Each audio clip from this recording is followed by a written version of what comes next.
We got to get things going. It's cold in here.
That was a few clips and leftover things from 2015 I thought you might enjoy seeing again. Welcome to the shop.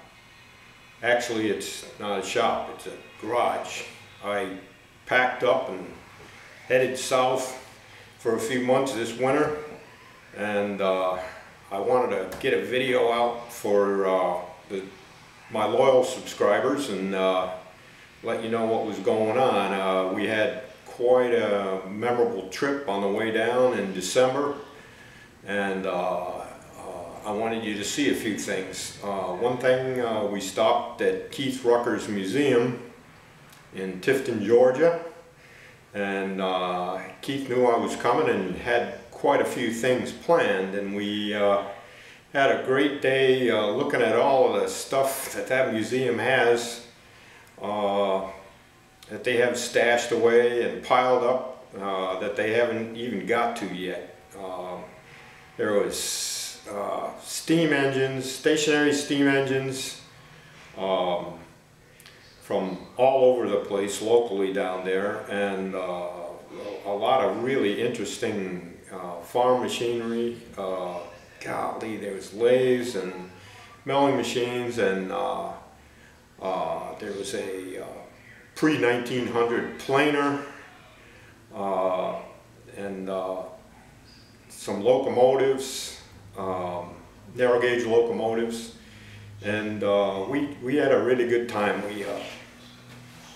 They have, to fill you in on the museum, it's the Georgia Agriculture Museum and Historic Village is the proper name for it, and they have a historic village there that has everything you can think of in an early village, and everything works.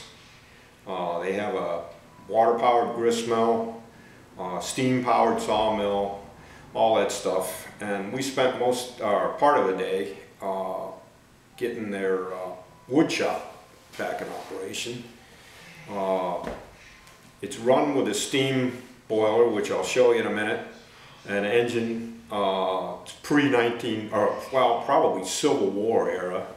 Nobody knew the manufacturer or the date of manufacture on it, and they'd had it running for quite a few years with a Repro boiler on it that was manufactured to replace the old boiler. They found it in a field somewhere in a hedgerow. Somebody donated it, and so they had a boiler made up, and they ran it several years, and the boiler started leaking. They had some flue problems with it and some other issues. So they sent it out for rebuild, and they just got it back and got the engine installed on it.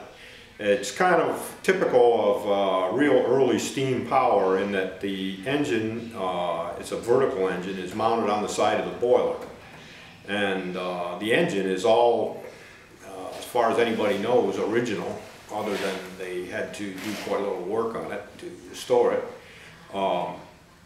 So we put a new safety valve in it and got it fired up for the first time, and you'll see that in the video. We had to do a little adjustment on the engine. The eccentric was slipped out of time when they put the engine back together on the boiler, so we kind of had to experiment around a little bit with the lead on the eccentric, because I didn't want to take off the steam chest because it had some repair done on it earlier, and it's kind of a pain in the neck to get it off. So we played with it a little bit, and then in the first video the timing is quite retarded, and you can hear the engine laboring pretty hard. But later, after we shot the video, we advanced the eccentric a little bit more and got it really running pretty good, and you'll see. One interesting thing too is when it was running with a retarded eccentric, the steam consumption was unbelievable. The boiler could hardly keep up with it. But when we got the lead set back nearly where it was supposed to be, it ran pretty good. But it just goes to show you how important the timing is on an engine like that. I got a cheat sheet here because there's so much I can't remember. We also toured a Baker steam traction engine that the museum owns, that is down the list somewhere to be restored. And Of course, their Vulcan locomotive was there, and the sawmill is operational totally now with their new reproduction boiler from Jonas Stutzman, and they run that quite often. And they also have a cotton gin that was moved in there from not too far away, and they had run it with steam in years past, a big old Frick portable steam engine, and their state boiler inspector had a real problem with that, so they have not run it in quite some time, and they are now in the process of getting a new boiler made for that. And when they get that thing going, it'll probably be the only steam-powered operational cotton gin in the United States, maybe even North America. It'll be really pretty cool. Keith is also in the process of building from scratch his own shop out at his house, his home, and it's going to be the coolest thing you've ever seen. And if you get a chance, go on his channel if you haven't already been there. It's Keith Rucker at vinishmachine.org, and he's got several updates on it. It actually is being built as we're speaking now, and it's really pretty neat, going to be pretty neat. The other thing I want to do is put a shout out to a friend of mine back in New York. His name's Mike Waller. He started a new channel for his business and his interests, which is restoration of vintage European and British motorcycles.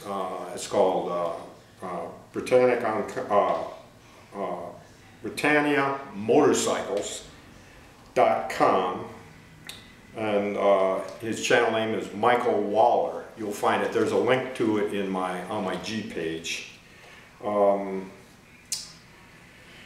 Let's see.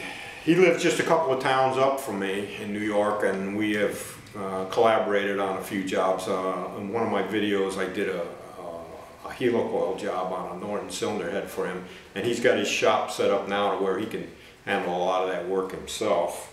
But he has a niche with trials bikes, trials motorcycle competition bikes, and one thing he does is converts 250 BSA frames into trials frames, and he shows how he does that in great detail on his channel, so you might want to check that out if you're interested in old motorcycles. Also, a couple weeks ago, spent a couple days over at the Florida Flywheelers show in Fort Meade, Florida, and that's an old show. It's been going on for a long time, and it's really big. They've got a really big flea market there, and a lot of engines, and they have a machine shop that was actually a maintenance shop, and 3 of the guys there who are top shelf machinists, old school and new school, decided they wanted to build an old part to their machine shop. So they're installing a line shaft, and which will be run by a big hit and miss engine, and they'll be connecting up some machines to it, and that's shown in the video. The problem is we were having so much fun, I neglected to take very much video. I took more stills than I did video, but you get the picture with it anyway. Also, they have a really cool historic village at the Flywheelers event there, and these are just little shops and businesses. There's a church and car dealer.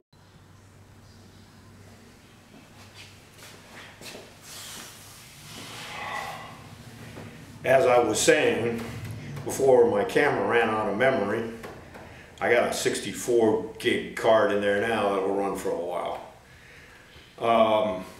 They got a really neat historical village there with all these little shops, and it's really something to see. If you're in Florida, you don't want to miss that. They got a couple of shows, I guess three or four shows a year One in January and one in February, the biggest. But if you go online, Florida Flywheelers, you'll see what their schedule is. Another thing they have there that's really pretty cool is, and it's something I remember as a kid. It was an old carnival thing they used to have in like at State Fair midways, called a Wall of Death. And it's a big wooden, almost like a silo. It's probably, oh, maybe 25, 30 feet in diameter and probably, well, maybe 30 feet tall. And you walk up there and you stand around the top, and they run motorcycles around in this thing. Inside of it, you know, like horizontally, centrifugal force holds them up. And I was always fascinated with that. Well, there's a couple of guys there that bought one of these things, and they are really pretty good with it. They run some vintage bikes around in there. They got an old Indian flat track racer and a few others, and they put on a really good show, just like the old time show. And one other thing they do that I've never seen done in one of those is they have a guy that rides around there in a bicycle. You can imagine how much strength that takes to hold yourself up on a vertical wall going around in a circle with a bicycle. Well, anyway, that's the story with that. And we're going to just run some video. I want to thank again all my subscribers and viewers, and thanks for all the comments. I try to look at every one of them, and they're really great. I get comments from all over the world, and a lot of times the guys will say, you know, my grandfather used to tell stories about working in a sugar refining plant, and they had a line shaft and all these machines and stuff like that. Those are all tremendously good stories, and I hope you keep sending them in. That's what my comment area is for, a discussion on steam and line shaft power. So anyway, thanks again, and we'll be talking to you probably in the middle of February. I'm going to put out another video from what we do over at the Flywheelers show in February, and then by then the line shaft should be operational. So talk to you again.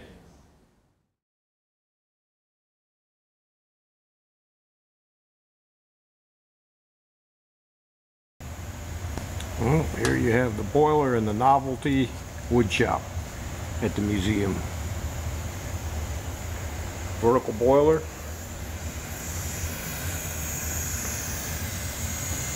The engine mounted on the side of the boiler, which was quite common before the turn of the century. This is a retro boiler, reproduction boiler. And we're firing up to check the new safety valve that we installed a few minutes ago.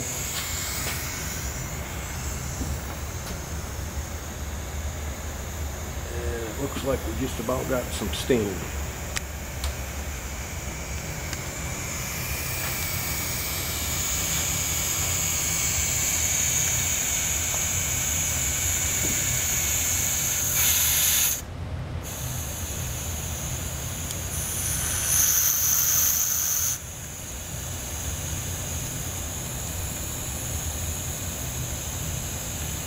That way we know our water level is somewhere in there. It's a redundant way to check your water.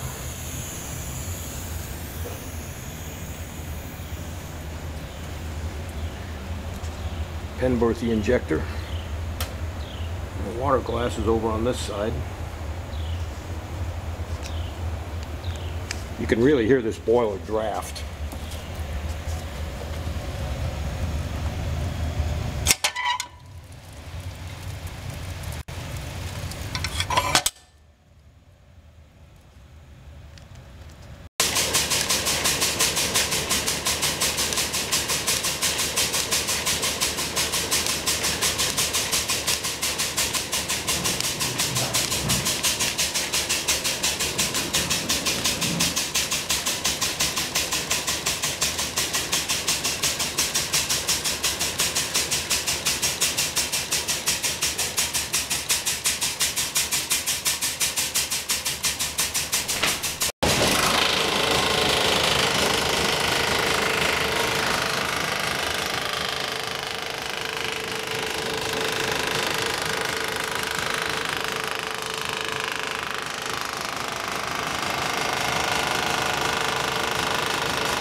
This is the Florida Flywheelers machine shop in Fort Meade, Florida.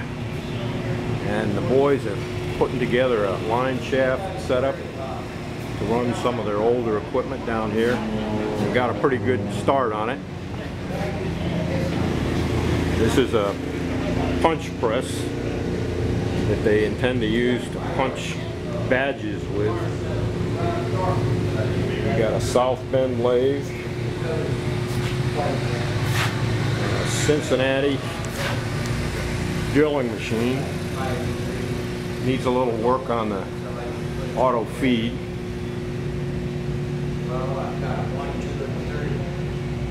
And a milling machine. And some of the parts for this line shaft I donated. Some they resurrected. And the plan is to run it from this end with an economy hit and miss engine. It's a 7 horsepower.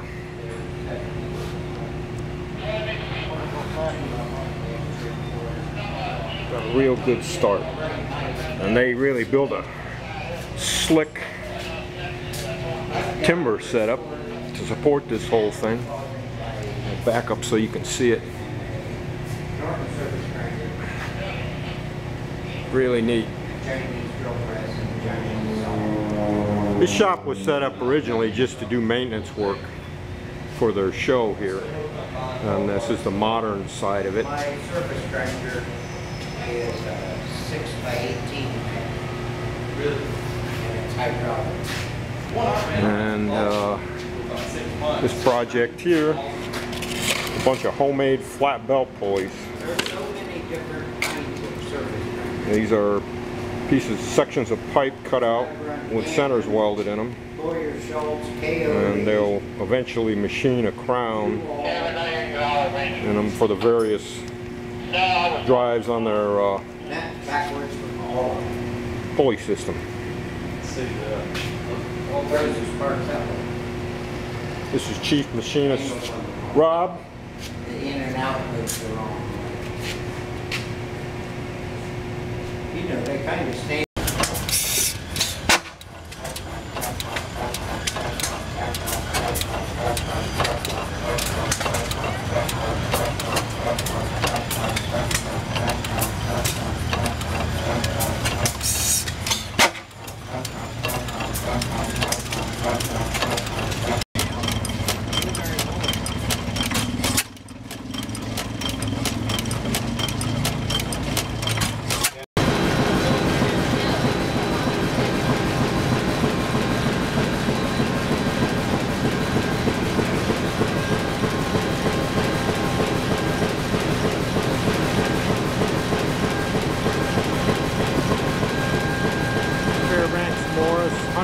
Horsepower engine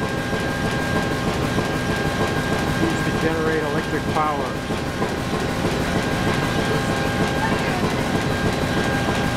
Some of you youngins might not know about this, but this is how you wash your clothes in the 30s with your brand new Maytag washing machine.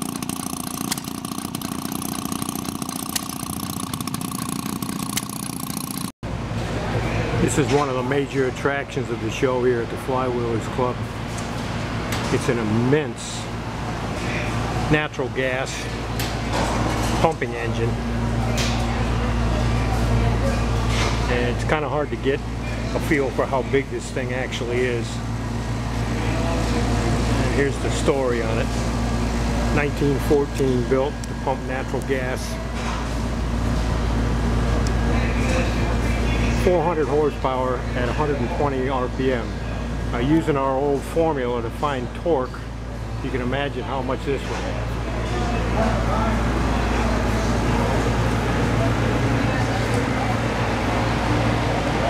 This is the pump's end of it, and this is the cylinder head.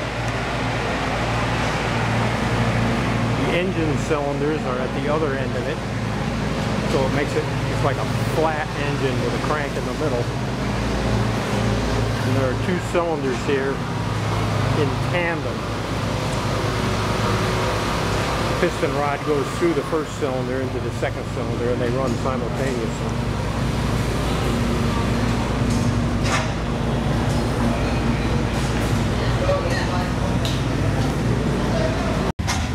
There is some steam represented here at the show. This is a Frick Eclipse traction engine, like our old friend Jim Meads.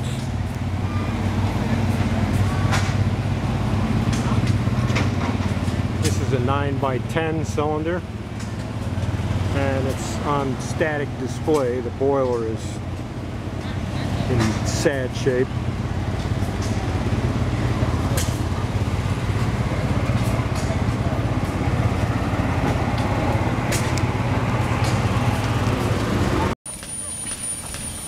This is the Eclipse case traction engine.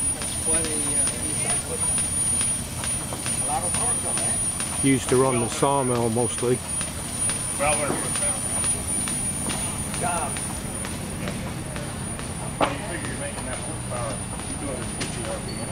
Today they're using a Caterpillar.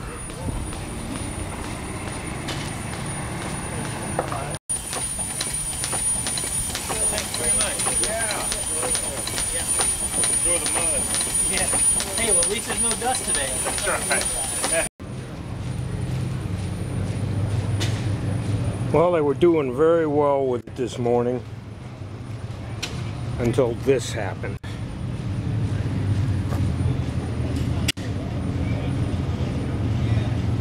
Which took out about half the teeth in the saw, and they had to cease operations for a while.